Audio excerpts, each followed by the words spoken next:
તે ક્ષેત્ર ચાણોદ ખાતે શ્રી સ્વામિનારાયણ મંદિરના 110મા પાટોત્સવ પ્રસંગે વિવિધ ધાર્મિક આયોજન સહ નૂતન યાત્રિક ભવનના ઉદ્ઘાટન સમારોહ સાથે ત્રિદિવસીય શ્રી નર્મદા મહાત્મ્ય કથાનું સમાપન થયું।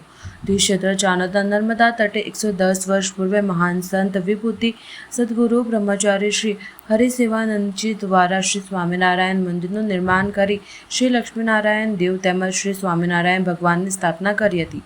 વૈશાખ વદ સાતમ સોમવાર તારીખ 19 મેના રોજ મંદિરનો 10મો વાર્ષિક પટોત્સવ દિન હોય, જે અવસરે સવારે કેશર અભિષેક, અન્નફૂટ દર્શન સહિત મંદિરના નિર્માણ પામેલ શ્રી નર્મદા યાત્રિક ભવનનું ઉદ્ઘાટન સમારોહ સાથે મહાપ્રસાદીનું સુંદર આયોજન કરાયું હતું।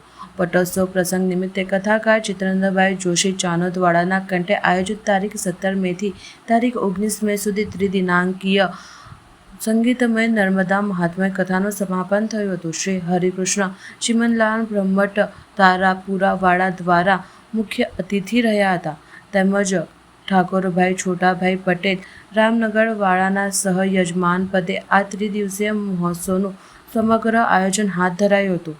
જે પ્રસંગે વિશેષ રૂપે વડતાલ ધામના પરમ પૂજ્ય 108 સૌરભ પ્રસાદજી, ચેરમેન સ્વામી કોઠારી સ્વામી સહિતના અનેક સત્વર્યો તેમજ ચાણોદ સહિત ઠેક ઠેકાણેથી પધારેલ ભાવિક ભક્તો અને સન્નગતિ ભાઈ બહેનો મંદિરના પટોત્સવ પ્રસંગે યોજાયેલ ત્રિદિનાંકીય મહોત્સવમાં ઉપસ્થિત રહ્યા હતા। મંદિરના કોઠારી શાસ્ત્રી શ્રી વિનય પ્રસાદજી દ્વારા આ આખાય સમારોહનું રૂપરેખા તૈયાર કરી સફળ આયોજન હાથ ધરાયું હતું। જય સ્વામિનારાયણ। વડતાલ સંસ્થાન સ્વામિનારાયણ મંદિર તીર્થધામ ચાણોદ, જેમાં બિરાજમાન લક્ષ્મીનારાયણ દેવ સ્વામિનારાયણ ભગવાનનો આજે 110મો વાર્ષિક પાટોત્સવ છે।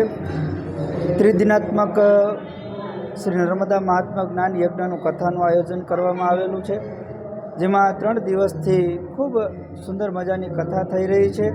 આજે કથાનો અંતિમ દિવસ છે।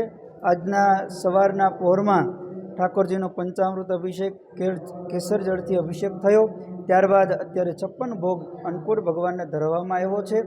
આજે ખાસ કરીને વિશેષ વડતાલ પીઠાધિપતિ પરમ પૂજ્ય ધર્મધુરંધર 1008 આચાર્ય મહારાજ રાકેશ પ્રસાદજી મહારાજના રૂડા આશીર્વાદ લઈ એમના સુપુત્ર 108 સૌરભ પ્રસાદજી મહારાજ વડતાલ ધામથી પધાર્યા હતા। સાથે સાથે પૂજ્ય ચેરમેન સ્વામી, પૂજ્ય કોઠારી સ્વામી, વડતાલ ધામથી ઘણા બધા સંતોની પાવન ઉપસ્થિતિ અહીંયા રહી હતી।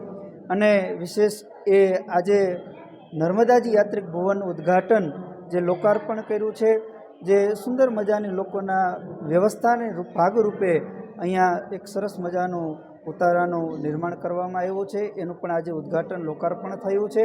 અને આજે કથાનો અંતિમ દિવસ છે। હમણાં કથાની પૂર્ણાહુતિ બાદ અહીંયા સુંદર પ્રસાદની પણ 3 દિવસ વ્યવસ્થા કરવામાં આવી છે। તો આ તીર્થધામ ચાણોદની અંદર માં નર્મદાજીના તટ ઉપર બેસી અને આપ સૌ ઘણા બધા ભક્તો ઘરે બેઠા પણ આ કથાનું લાઈવ પ્રસારણ નિહાળી રહ્યા હોય, તો આપ સૌ જે ભક્તો આ પ્રસંગની અંદર પધાર્યા છે અને ખાસ આ નર્મદાજીના દર્શન કરી આપ સૌ ધન્યતા અનુભવ અસ્તુ।